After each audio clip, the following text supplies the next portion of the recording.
Hey man, Fantastic. How are you doing? I'm good. Yeah, I'm okay. Where are you at currently? Antwerp, Belgium, my Oh, hometown. okay. How are things out there? How are things in Belgium with the virus and all? Are you guys doing better? No, it was good, but now it's really bad again. Our city's on. Yeah, we have a curfew. We have to Oh, really? be. Yeah, we have to be at home by 11. Oh, wow. Did that just start recently? The curfew? Yeah, yeah, just over a week now, and Wow. they're gonna do it for whole summer. It's Wow. crazy. I mean, we're in crazy times, you know? It's just like Yeah, this stuff is just unprecedented in so many ways.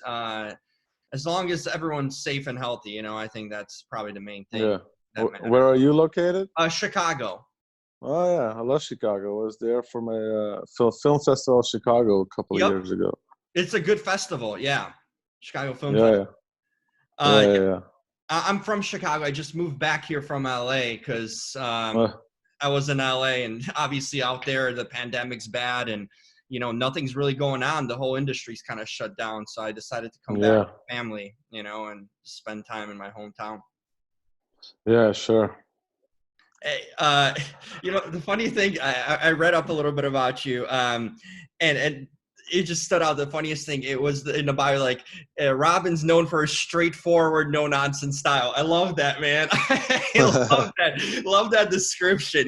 Because I like people in this industry and Hollywood like to kind of put on a front and all that. I enjoy people who are straightforward, direct. You know what I mean? No nonsense. I love that stuff. So I'm like, that's the first thing kind of made me laugh. That was cool. Yeah, a friend of mine wrote that like over must have been over 12 years ago when I was Really? still in film school. Yeah, like he said, you should have a biography on IMDb. I was like, nah, man. Yeah, let me write one. And so he wrote the biography for me. That's awesome. That's one of the best bios I've seen on IMDb. Oh wow. Um, Listen, I saw the film.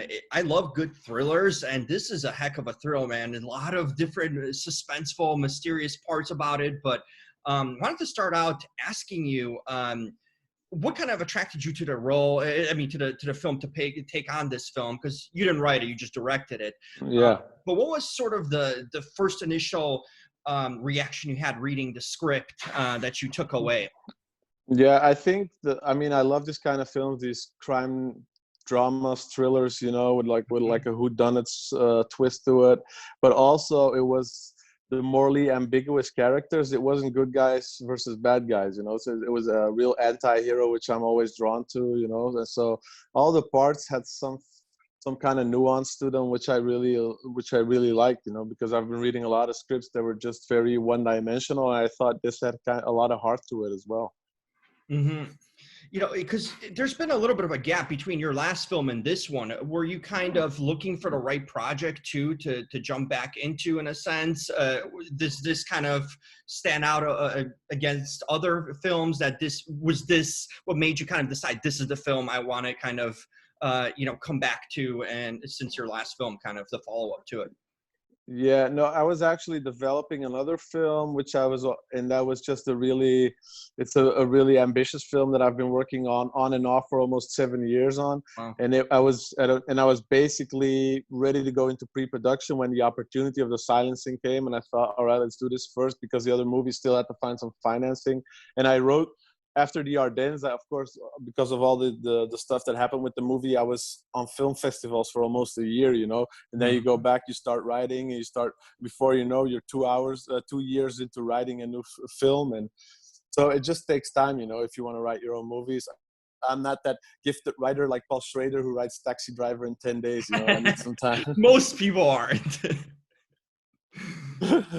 So yeah, that's the thing. And I was about to shoot that movie that I just talked to you about Mhm. a couple of months ago. I was ready to shoot, and just on day one of shooting, everything got canceled because of Oh. COVID. Yeah, Wow. So it's on hold basically for now. yeah, next summer probably. I read that you're developed or been developing a show about coronavirus in the sense of pandemic. No, yeah, I did.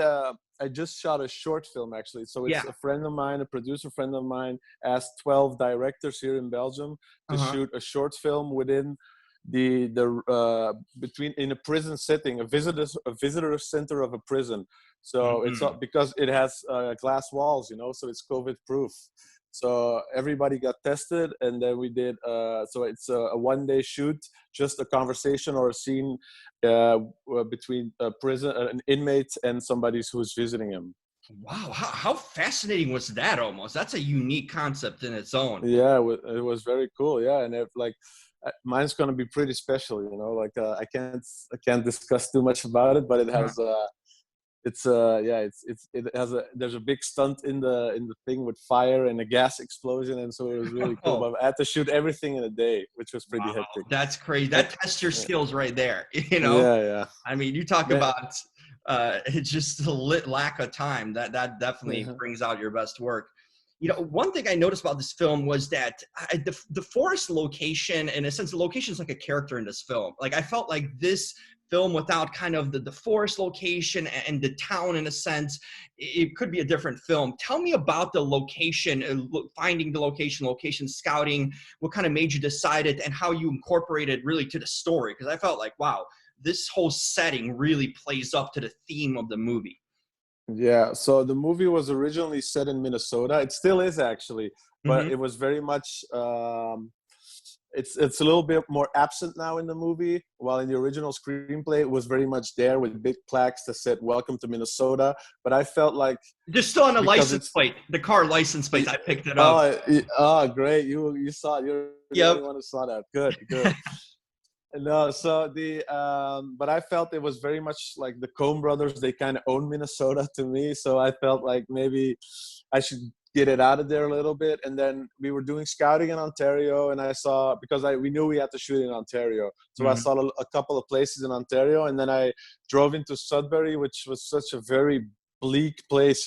Just a very I mean, the people are great, but it's an old mining town there. So there's a lot of industry in the city center, and just the forests around there were also very desolate. So I knew immediately, wow, I have to incorporate this place into the script. So I started adapting the script to the locations that I loved. So the Mm. bar that you see, the archery, and the waterfall in the beginning was something that I implemented because I saw the location. And then I changed the whole opening scene with the writer just to get just to make it happen that we have now the movie starts with the body in the river, and that's how that Right, right. because I saw the location, I know, like, all right, I have to use this. Was there an actual waterfall there in that town? Very close by, actually. Well, Wow. nothing's close in Canada though. Like, Yeah. I'm from Belgium. You can drive around in the country in 2 hours. Here you have to drive 2 hours for Starbucks. It's just crazy. Yeah, that's true. I mean, Canada's the land of the unknown. It's so big and vast, but it's cool for shooting a lot of these kind of locations. I mean, especially you're Yeah. looking with wilderness and kind of deserted, kind of obsolete locations. That's the place to shoot it. So I had a feeling it might have been shot in Canada, but that makes sense now. The cast in a set, man, that's another thing. You got so lucky with this cast. You had some top actors. And I mean, if Yeah. you have Hero Finesse, as like a supporting actor, you got a heck of a cast, in itself. Yeah. Yeah. Tell me about the cast of the film and how you utilize them. I love the casting of the individual actors playing their characters. I thought it was so fitting. But tell me how that kind of came about and you ended up with this cast and these characters. Yeah, so Nikolaj was already attached to the film, so that's different. And then after Nikolaj, me and I had some talks about the film, and then I was brought on the film, of course. And then we went out to Annabelle Wallace, who I thought was perfect for the role of Alice Gustafson. And then I needed to counter that because everything for her is done for the love of her brother. So I knew the Right. brother he had to be, scruffy and scrawny and all that stuff, but you still had to kind of feel for him. And Hero had that mysterious look over him, but he's very pretty. Hero, he has a lot of fans. But I knew Yeah, he does. I told the makeup department to really meth him up, just to make him a little bit more rough. And then of course there's Zahn McClernand, who's just an Yep. amazing actor who I Yeah, he is. really look up to. And then yeah, to convince him, like he was kind of, because then he had to go to Canada and he was with his family, and so and he loved the script, but it was like, and he was kind of, and then I showed him my movie with the Ardennes, and then he loved that movie so much that he came on board. You know, that was great. Yeah, I talked to Zahn recently because he was doing bark skins for Oh yeah. National Geographic, that show, that miniseries. So I think he Yeah, did yeah, shoot in Canada for a while too. Maybe he was just sick of the location yeah. itself. But yeah, no, the heck of a cast, and it's cool because yeah, you mentioned Hero. He's such a pretty boy, but man, you guys makeup wise, you did him up nicely because he's such a good character actor though too. That's one thing. Yeah, You know, he gets kind of, in a sense, typecast maybe as a pretty boy, but man, the guy can act, and he really has that mysterious kind of aura about him too that really came yeah, out good in this movie. And I like how you guys use Annabelle because, you know, she's been in obviously in action films, but this is kind of like a hearty role for her, you know, like a yeah, yeah. serious, you know, it showed a different side of her that I haven't seen in other films too.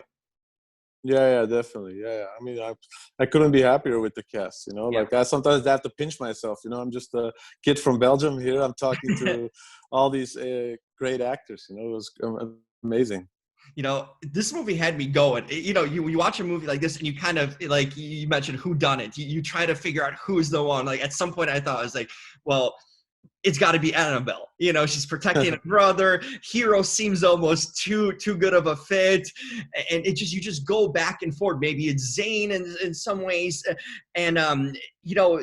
Tell me about that. That I always wonder when I watch movies that are this suspenseful, where you have to find like, you know, the person that anyone could be possibly the suspect in these cases. How do you approach that to make it so visually compelling and so the viewer, you know, doesn't solve it right away? Like I always wonder as a Yeah. filmmaker, how do you make it so it's not easy for us to guess at home? Because this one got me for sure, but I always would think that'd be kind of a challenging part to keep that guessing game and mystery going throughout this movie as the plot unveils.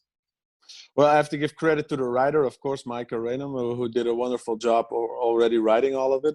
And then, of course, it's a matter of just planting enough of red herrings, but not making sure that they're too obvious, because then Mhm. the audience is really smart, you know, so they'll start guessing because so you know, you want to avoid that. And then, of course, you know, the revelation of the killer, but I can't discuss it too much, of course, but there's a scene in the movie that works really well, I think.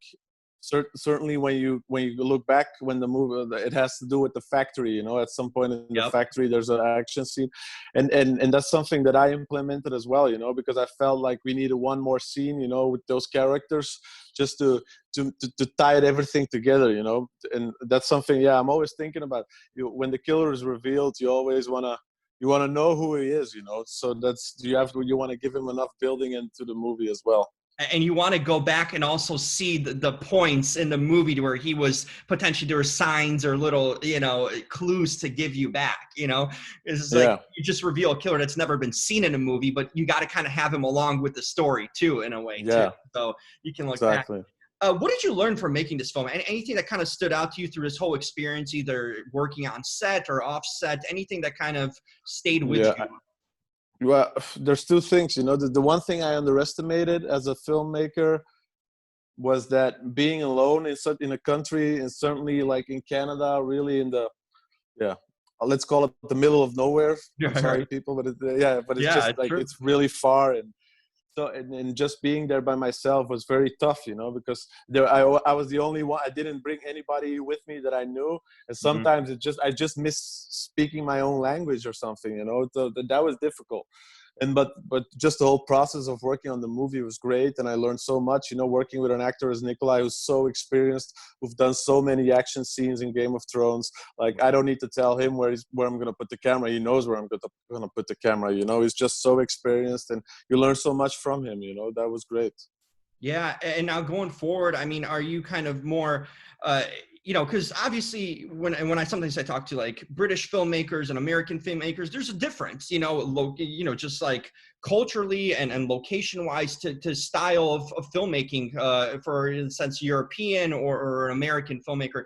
How now drawn in a sense you might be to do an American film now that you have this kind of experience doing this and you have both perspectives of kind of the European and international way of filmmaking versus now kind of seeing what a American production in a sense might be. What kind of things going forward you might want to Yeah. do maybe through this? Yeah, there's pros and cons to everything, you know. There's pros to working in Europe, and there's pros to working in the North America. But like I said, you know, just being by yourself, I would ask some people to visit me and all that stuff. Yep. Just, you know, sometimes you need to take some time off because it's 4 months of really only the movie, and sometimes you need to just be able to let go a little bit, you know. That's important. But I think for me it was particularly difficult because it wasn't like I was in Los Angeles or New York or a city where you could, you know, it was very it was very cold, so like I couldn't do anything when in the weekend, you know. You couldn't go outside because there was so much snow and all that stuff, you know. It was really difficult.